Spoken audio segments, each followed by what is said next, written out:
¿Qué tal? ¿Cómo están? Con el gusto de saludarles. En este video vamos a hablar sobre lo que es la evaluación formativa.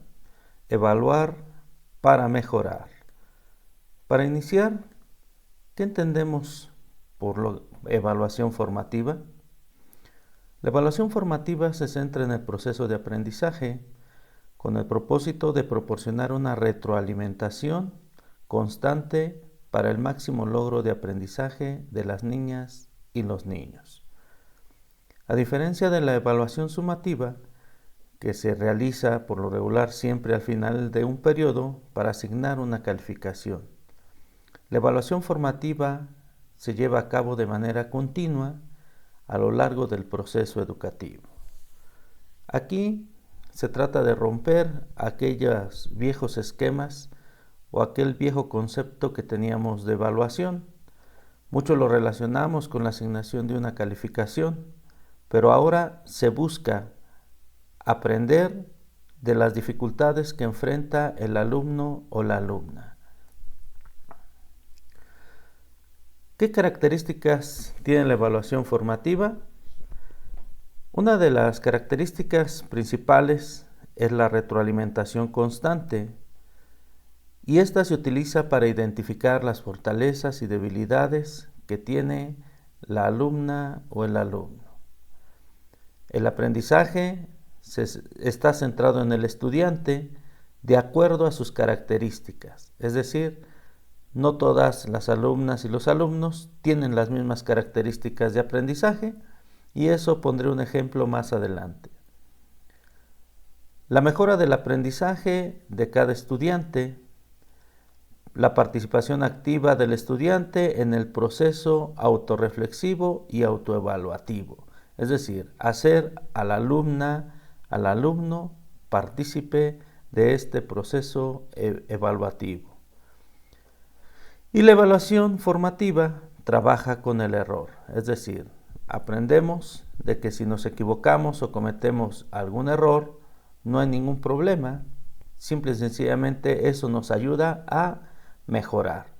Siempre la evaluación formativa va a buscar superar aquellas dificultades que enfrente el estudiante. La evaluación como un proceso de autorreflexión.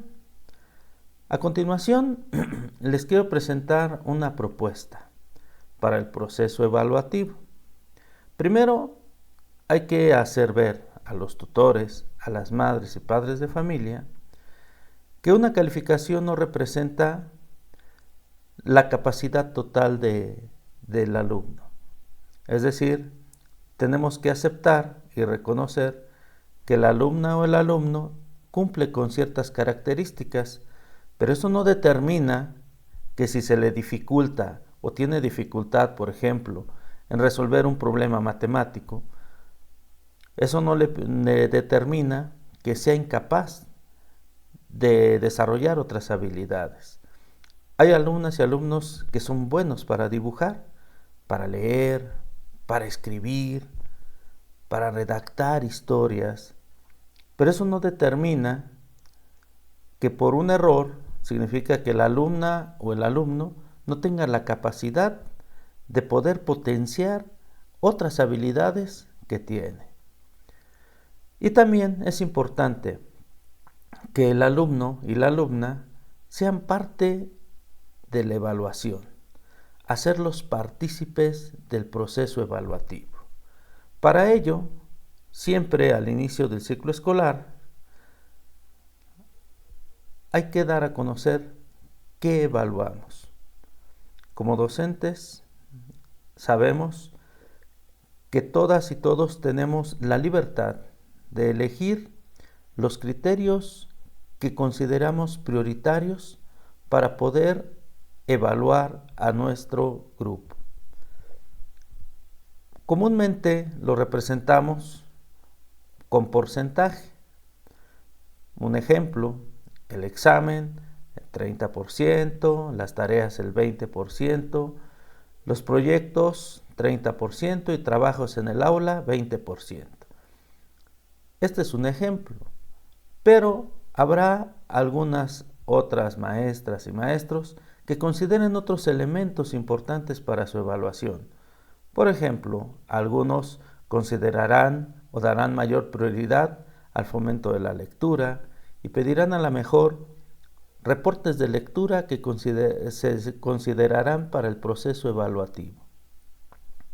De esta manera, consideramos que la evaluación tiene un cambio completamente radical al concepto que anteriormente teníamos. Aquí es importante que tanto padres y madres de familia hagamos conciencia sobre la importancia de reconocer que las niñas y los niños tienen características completamente distintas. Pero también las alumnas, alumnos, es importante que reconozcan que es importante ser partícipes de su proceso de evaluación. ¿Qué se les va a evaluar? ¿Con qué criterios deben de contar para cumplir con el máximo logro de aprendizajes? Aquí voy a mencionar un ejemplo. No todos somos iguales.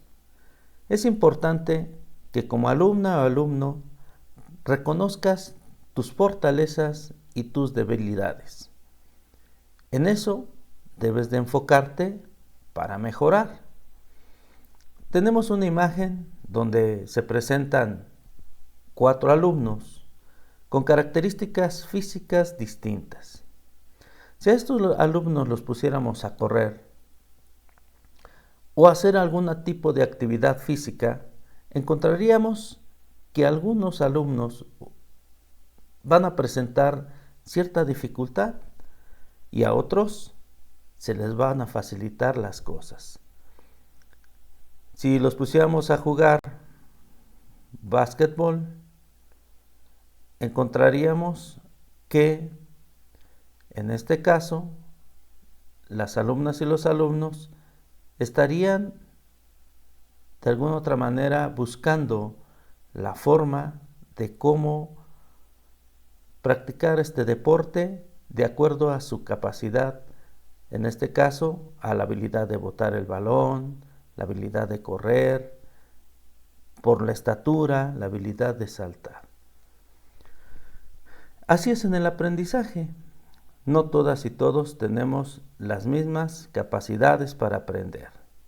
Te voy a invitar a que en una hoja elabores una tabla como la que te presento y escribas en una columna lo que se me facilita. ¿Qué se te facilita?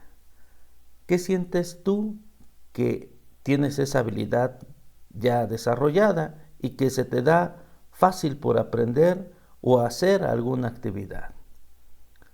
Lo que se me dificulta, aquí debes de escribir lo que tú consideras que se te hace difícil, lo que tú consideras que de alguna otra manera no has podido desarrollar al máximo a comparación de otras compañeras y otros compañeros.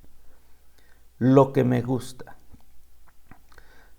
Habrá cosas que nos gusten, pero que no tengamos la facilidad para poder realizarlas.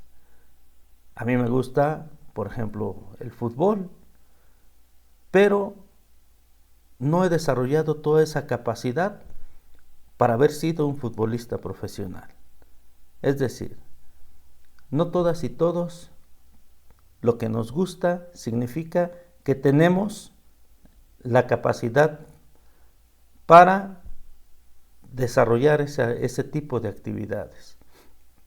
Habrá alguien que a lo mejor se les den cosas de forma natural.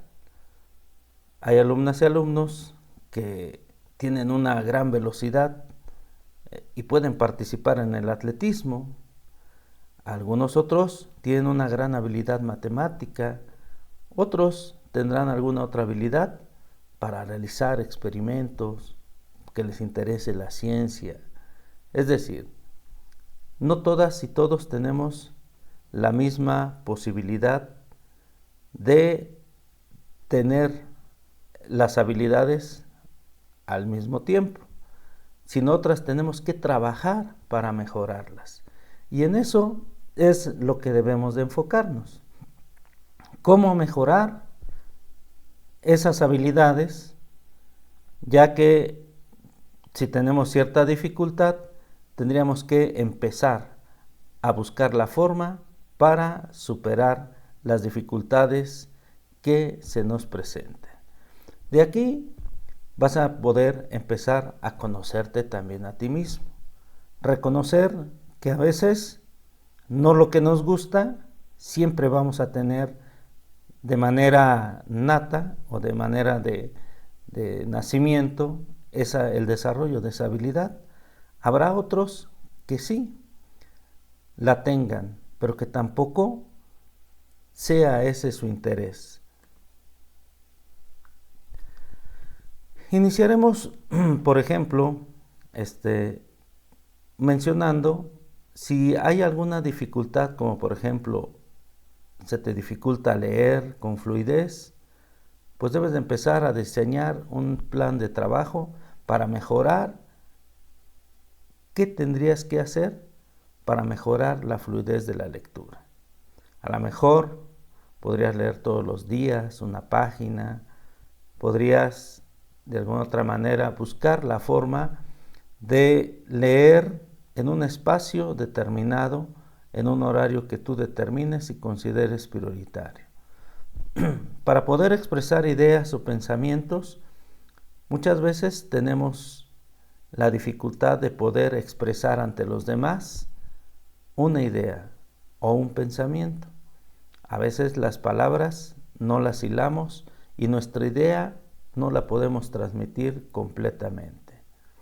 El trazo de la letra, resolver operaciones básicas. Recuerda que debes buscar la mejora constante.